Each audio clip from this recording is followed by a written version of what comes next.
Welcome. You're listening to the I'm Wired to Inspire podcast, creatively engineered by Nicole, the inspiration specialist. I'm Wired to Inspire is a powerfully packed 5-minute podcast filled with inspiration and encouragement to get you through your day. It's designed to inspire you to live your authentic purpose. Now stay tuned for your host, Nicole, the inspiration specialist, on today's episode of I'm Wired to Inspire.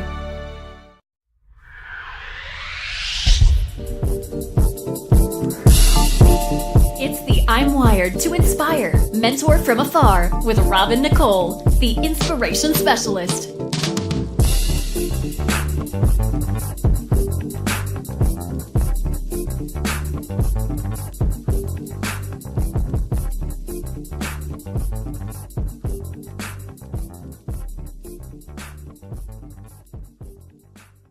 Fault and responsibility do not go together. It sucks. But they don't. When something is somebody's fault, we want them to suffer. We want them punished. We want them to pay. And we want it to be their responsibility to fix it. But that's not how it works, especially when it's your heart. Your heart, your life, your happiness is your responsibility and your responsibility alone. As long as we're pointing the finger and stuck in whose fault something is, we're jammed and trapped into victim mode. When you're in victim mode, you are stuck in suffering. The road to power is in taking responsibility. Your heart, your life, your happiness is your responsibility and your responsibility alone. Taking responsibility, accepting responsibility is not an admission of guilt. You're not admitting that you're at fault. Taking responsibility is a recognition of the power that you seize when you stop blaming people. It's not like you're letting somebody who wronged you off the hook.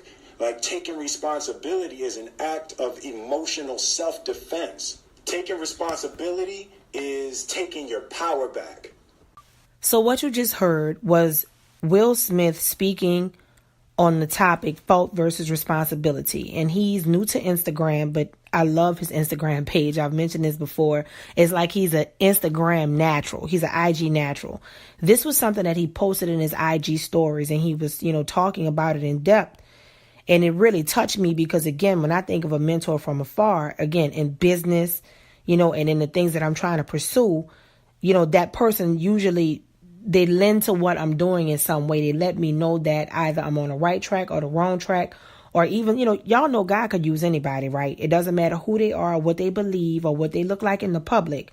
You know how people say a drunk speaks a sober mind? If the Lord wants to make a drunk person come to you and give you a confirmation, he would do that if that's what he wanted to do. So I don't really get caught up in a bunch of the semantics of all of that kind of stuff. I just know that when I hear something and it touches my spirit, I go with it. And when Will talked about this, let me tell y'all something. I call him Cousin Will because I feel like he my first cousin. He just ain't met me yet. But when Cousin Will went in on this, it really resonated with me because when I came into the knowledge of this some years ago, it was a very lonely road trying to explain it to other people. And then over time, I began to realize that it wasn't something that I could just really put out there. He has a platform for that. So people were hitting him up and saying all kind of things. And the latter part, maybe the last minute of what you heard was actually a part 2, because people were, asking him, are you saying it's our fault if we take responsibility? So I'm glad he cleaned it up. I was able to piece it all together. But in essence, what he said was just so on point. And there's really no way to get around that, because at the end of the day, y'all, that is what it's all about. When you really have an understanding of fault versus responsibility, your life will change. So I call today's episode of Mentor from Afar All Yours. Now, when somebody say, "Oh, girl, it is all yours. Boy, you got that. Oh, yeah, it's all yours. You can get that." That is typically something that we think about in a positive light. And I'm going to keep it in a positive light, but I want you to just follow me on this. If you go back and play what he said, multiple times he said, your. And everything came back to being about responsibility and it being yours. So here's a couple of things he said that stuck out to me. He said, it's your heart, it's your life, it's your happiness, and it's your responsibility.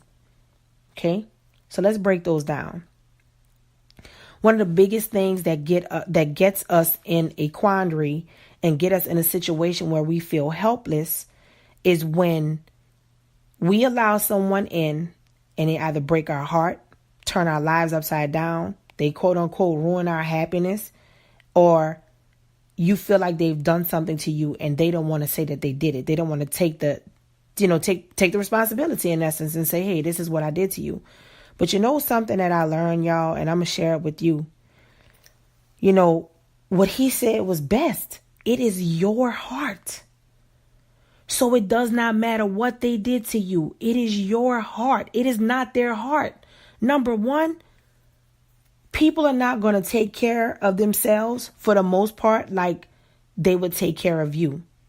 And yes, there are those rare gems and beautiful people in the world who will go above and beyond for you, and then they may neglect themselves. But for the most part, people are not meaning any harm. But most times people go for what they know and they try to make sure they take care of what they have to take care of for themselves. So many times, you know, we'll get in these situations and trust me, I love this topic because I can speak on it. Y'all know I love to speak on stuff where I was in the situation. So you don't ever think I'm on a soapbox. I'm trying to book you, get you together and all this neck snapping. Nah, I can run it to you because I was in it. You know, and many times I was on both sides, y'all. You know, the one where I may have been the one to cause the heartbreak, or, you know, somebody really feeling like I ruined their happiness or whatever the case.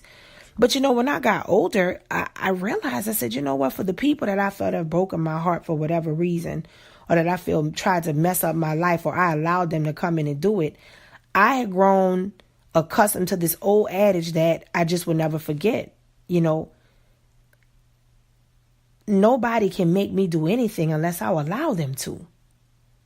So I want you to ask yourself about that. So here's how I broke it down. So for my heart, you know, I've gone through different things with heartbreak and just feeling like, you know, I was going to be in a relationship, or a relationship fell apart, or whatever the case may be. Whatever it is, it just didn't last, and, you know, it caused heartbreak. But at that point, I had to put on my big girl drawers, straight up, because a person will only do what you allow them to do. And if I didn't take full responsibility for the fact that I allowed that person in my space and allowed them in my life, unbeknownst to me, it would have gone that way. That's on me. And even if the way for me to navigate through that situation was for me to say, okay, let me look at this with a greater, better perspective. Let me look at this in such a way where I can say, you know what? I'm going to charge it to the game. I didn't say that I wasn't going to be upset about it. I didn't say that I wasn't going to cry about it even. But when you release yourself from the apology that you may never get, that changes your life. So what I learned from my last heartbreak was simply that I have to do a better job of loving myself. I have to do a better job of being more selective. When you encounter someone and you literally spell out, you break it down as an adult, you say, hey, this is how you've hurt me. This is what has bothered me. You know, can you acknowledge your part in this? When you literally take the grown up way out and you do what you're supposed to do, you know, if they don't even acknowledge that they hurt you, and even if, y'all, check this out, sometimes you can be really hurt by somebody and they really don't think that they're hurting you. And that's valid too. But if you encounter somebody and they don't even acknowledge that you were hurt, that on a deeper level, and I don't want to get too deep right now, but that on a deeper level speaks more to you than to them. Because there is something in you that's not loving yourself or trusting God enough to believe that he will give you somebody that would actually respect you. Because when you tell a person how you feel and you tell a person that, hey, I feel hurt by what you did, and they literally ignore you, they throw it down the drain, they trash it like it didn't even exist. I can't even speak on what that is. Like, that's just a whole level. That's a person that you just, that's whatever with them. Forget what they got going on. But for you, it's an eye opener. I know for me, it took me to a place, and I had to say, okay, Robin, you know what? You got to wake up. Because if you're allowing someone to get that close to you and they are that emotionally underdeveloped, you have to pay attention to you. You need to get back to the bottom of Robin, because something is intrinsically off about who you are allowing in. Something in your knower is not working. You know, they say you know in your knower, like in your gut. You either missing God, you're missing something somewhere. And I know some people may not agree with me with that, but that's my personal experience. And what I learned after, because I didn't know that while I was going through it. I really didn't. I'm not going to stunt in front like I had all the answers, because I didn't. And I'm still finding things out. But I learned from that situation that, like he said, is yours, is your heart, is your responsibility, is your life. So I had to make a choice and say, you know what, Robin? This is not for you. This is not on your level. There's no way God would do this to you. You know, and listen, some people might say, well, God ain't do you that. You know what? True indeed. But here's the thing, y'all. If we really listening to God and when he's giving us those specific instructions, a lot of that stuff can be avoided. You know, and I think that's why when he was so passionate about being careful not to fall into victim mode, that really spoke volumes to me, because I felt with my last heartbreak, I was really offended. Because when you're looking at a situation in one way, and then you're looking at a situation one way, like all positive, right? Then you're looking at the person involved one way, and you have so much respect for them. You look at them with high regard. So you're thinking when you express to them how you feel, that they'll at least oblige you and say, you know what? I hear everything you said, but I really don't agree with none of that. I'm sorry if I hurt you, but I never intended to hurt you.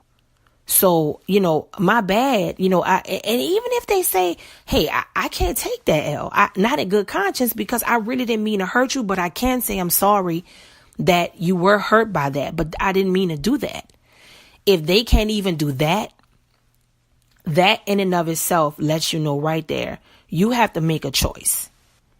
And that is that fine line between being a victim and being a person who can acknowledge that you've allowed yourself to get into a situation that is not conducive to the level of respect that God deems you are worthy of. So when you are thinking about fault versus responsibility, you can get mad and angry at a person. But the most liberating thing for me was forgiveness. Forgiveness. Because when you get to the heart of the matter, no pun intended, you will begin to see that life will be a series of situations where you will never get an apology. And many times you will encounter people who may mean well, but they are not the best thing for you. You know, and when you also go, again, I'm not going to go too deep. I know I said that before, but that's a level of selfishness and possibly hurt and pain in that person that's not even your responsibility to fix. So whatever you're giving them from an honest, pure place, if you're pouring out and letting out and they just completely disregard it, again, that's when, honestly, truth be told, after trying to evolve, and I'm trying to keep this in mind because I'm still living and I'm saying this today, I still hope it's effective in the future, you know, as things come up. But that's really when you should start praying for that person. You know, like he said, it sucks, you know, because fault and responsibility are not synonymous. People will not always say, hey, that was my fault. You know, and many times, y'all, it's about pride. Sometimes people just have too much pride. Some people just think, oh, well, I'll just get another one. You know, some people get so much attention. Oh, well, whatever. There's somebody, whatever. There are people that are just that into themselves that you being hurt by them is a joke to them. They don't even care. And then you have people, they might actually care, but they don't care enough to do nothing about it. They're like, oh, whatever. I'll get to you when I get to you. So again, I hate to sound so cavalier about the responses of these people, but the reality of it is this. If you could begin to understand in life that there are just people who are that way, and that you are always going to be that perfectly imperfect person too, where you may have hurt people as well. You may have done things too that were not on the up and up. You have to learn that always goes back to ownership and responsibility. And again, I can speak all day on this because I've lived it. So again, this is not from no high horse. This is not me trying to tell you what to do, but I'm telling you, I want you to give it a shot. If you are listening to this today and you are thinking, you know what? I've been feeling hurt. I've been feeling played. And I don't even know where I could forgive them because it's their fault that they did this to me and they need to take responsibility for it. Well, how about you think about this today? Act as if whatever they did does not come with an apology. Act as if whatever they did, you already know from this point out that they're not going to do nothing about it. And once you begin to think about that, then you begin to change your mindset into, okay, if I keep thinking about how they owe me an apology and how they played me, I will be a victim. I'm a victor. I don't want to be a victim. And it'll also leave me stuck in suffering. And that is something that Will said. He said, that will leave you stuck in suffering. So do you want to be a victim stuck in suffering? That's how you want to be known? Because let me tell you what happens when you do that. You're going to waste a lot of time. You're going to waste a lot of energy on things and people and situations that whatever, go to the next thing. And I think when I also heard this, y'all, this is another reason why I like Will so much. Y'all, he has like a plethora of different things that he's been talking about as of late. Honestly, I feel like the stuff that I'm hearing from Will now is so much more organic and it is just so pure. And I just really appreciate where he's coming from right now in this season. And don't get me wrong, his motivational stuff in the past, I've enjoyed some of those things. But this right here, he is just speaking from that, look, I'm living life. I love my wife. I love my family. I'm doing what I got to do. And he's just giving it to you straight, no chaser. And that for me, it made me think about how so many of us are not living like that. It made me think about how a lot of us can't live like that because we're not taking ownership and responsibility. If every time you hold unforgiveness for somebody, that's like somebody putting a bag of bricks on your back. So let's say you have 5 people that you haven't forgiven. Multiply 5 times 10 bags. That you literally have all of them bricks on your back and you're trying to function in a regular atmosphere, but you literally mad at everybody and you like, they got to do this, they got to do that. At some point you begin to learn and discover it's just not even that serious. At some point you discover the only person, the only being, the only thing that you could ever rely on is God. It's not going to be another man or woman. Because I'm going to tell you something else. Another thing he talked about, he said, your happiness. It is your happiness. Listen. He actually talked about this also recently on IG.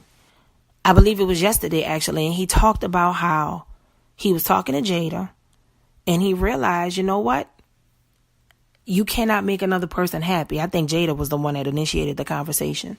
But you cannot make another person happy. That happiness, that joy, you cannot. It's too much of a tall order to expect somebody else to give you that. I know for me, my joy comes from the Lord, and I'm already a joyous woman. I already have that joy in my heart, no matter what frame of mind, no matter what state I'm in, even when I'm crying or sad or depressed, that joy for the Lord is still in my heart. So I know that another man, another human being cannot provide that for me. So even going into a relationship, you're getting a whole person. And I think that's something that we don't think about. That always goes back to that whole fault and responsibility thing. Because listen, if you are holding somebody at fault for something that they don't have they don't even have the capacity to do for you, they can't even fulfill that need for you, you are going to be at a deficit. I've said it before. I say it again. It's one of my favorite, I think it's Rascal Flatts songs. You could be a winner at a losing game, and that can be cyclical. And you begin to realize that, you see, y'all, one thing I learned was that when I had that kind of defeatist attitude and I was so angry at everybody and, it's their fault and all of this stuff, you begin to attract people and keep people close to you who don't belong close to you. Now, let me tell you what I mean by that. When you begin to put up these walls and almost treat people and situations as if they're objects, then you will begin to place people around you who will be conducive to that setup. So when you are not honest and pure about how you're feeling and how you're emoting, if you are not really getting down to the bottom of, okay, listen, Yeah, they played me. Yeah, they messed clean over me. But you know what? I'm going to keep it moving. When you don't clean up that space, you're going to attract people who will come in that space and they will try to relate to you and be around you and be in your life, and they don't belong there. And that's because in your mind, you're like, you know what? I'm not going to let nobody else do me what they did me. Y'all ever notice that happen sometimes? You go out your way to make sure the way the last person played you, the next person doesn't play you like that. And boom, you get played again. That's what I'm talking about. That goes back to the root of it, to the core of it. Fault and responsibility. It is yours to take. Listen, it's your responsibility to take, although it is not your fault. Keep that in mind. There's a difference between the two. Listen, it is all yours, y'all. It is your heart. It is your life. It is your happiness. And it is your responsibility. All of the things that I just named, all of the things that Will said, when I tell you, I think one of the dopest mentoring speeches, one of the shortest, dopest mentoring speeches I heard for 2018 thus far, that's all yours. If you can say, 2018 is all mine, it's, or you can say, girl, it's all yours, man, it's all yours. You know what else is all yours? The ability to take control of your own life. And when people hurt you, misuse you, and play you, you can either look at them the way the Lord wants you to look at them, with an open and pure heart, or you can look at them the way your flesh wants to look at them and be angry for something that they just may have been ill-equipped. They may have been ill-equipped to navigate through that situation from the beginning, and you just didn't see it. You just weren't aware. You were oblivious. So once you come into the knowledge of that, you got to take that and you got to say, okay, listen, I have to do better in the next situation. And I think the most paramount thing that I'm going to end with this particular topic, guys, is this. With everything he said, fault, responsibility, being stuck in suffering, being in victim mode, happiness, your life, your heart, with all of that being said, at the end of the day, it's all about forgiveness. I urge you, if you are listening to me, and if anybody in your life has a stronghold on you because you stuck on the fault and responsibility thing and you can't separate the two, free your mind. That's all I can tell you. I'm a woman of God. I pray. That's what I do. I seek the Lord for these things. And I know the reason why I was able to forgive. And the last time I had to forgive somebody who hurt me really badly, I told the Lord, I said, you have to do something so deep in me that I know that when I'm separated from it and I don't think about it no more, you got to get all the credit for it. I didn't want it to be methodical where like, I'm going to think my way through this, man. No, I wanted literally to be free in a way where if it ever came back up again, it just didn't bother me. And I can tell y'all this, when I did that, everything started flowing for me. Because I'm going to tell y'all something. When people hurt you, when all these kinds of things happen in your life and you get free from that, when I tell y'all the right stuff starts chasing you down, it's legitimately like a smorgasbord of blessings that have been backed up in that little bucket that you saved for holding them at fault and not looking at a way to advance your life. It's a certain freedom that you get when you let people go and you let the situation go. And my dad told me this a long time ago. He said, you know what, Robin? He said, yeah, I may not have liked some things, that I experienced coming up, but I knew when I became a man, I had to make some changes. Once I became an adult, once I became a grown up, I couldn't blame other people for things that I did. And I could not blame people for things that they did to me. Yeah, they did it. I'm not going to take the blame for something they did. It's their L. But at this point, if I'm in a position to change my life and to make something better happen, then that's what I'm going to do. Because you get to a certain point in a journey where it's all yours. It ain't for nobody else. It's all yours. I'm wired to inspire. I hope you are too. It's the I'm Wired to Inspire podcast giveaway. Stay tuned for instructions.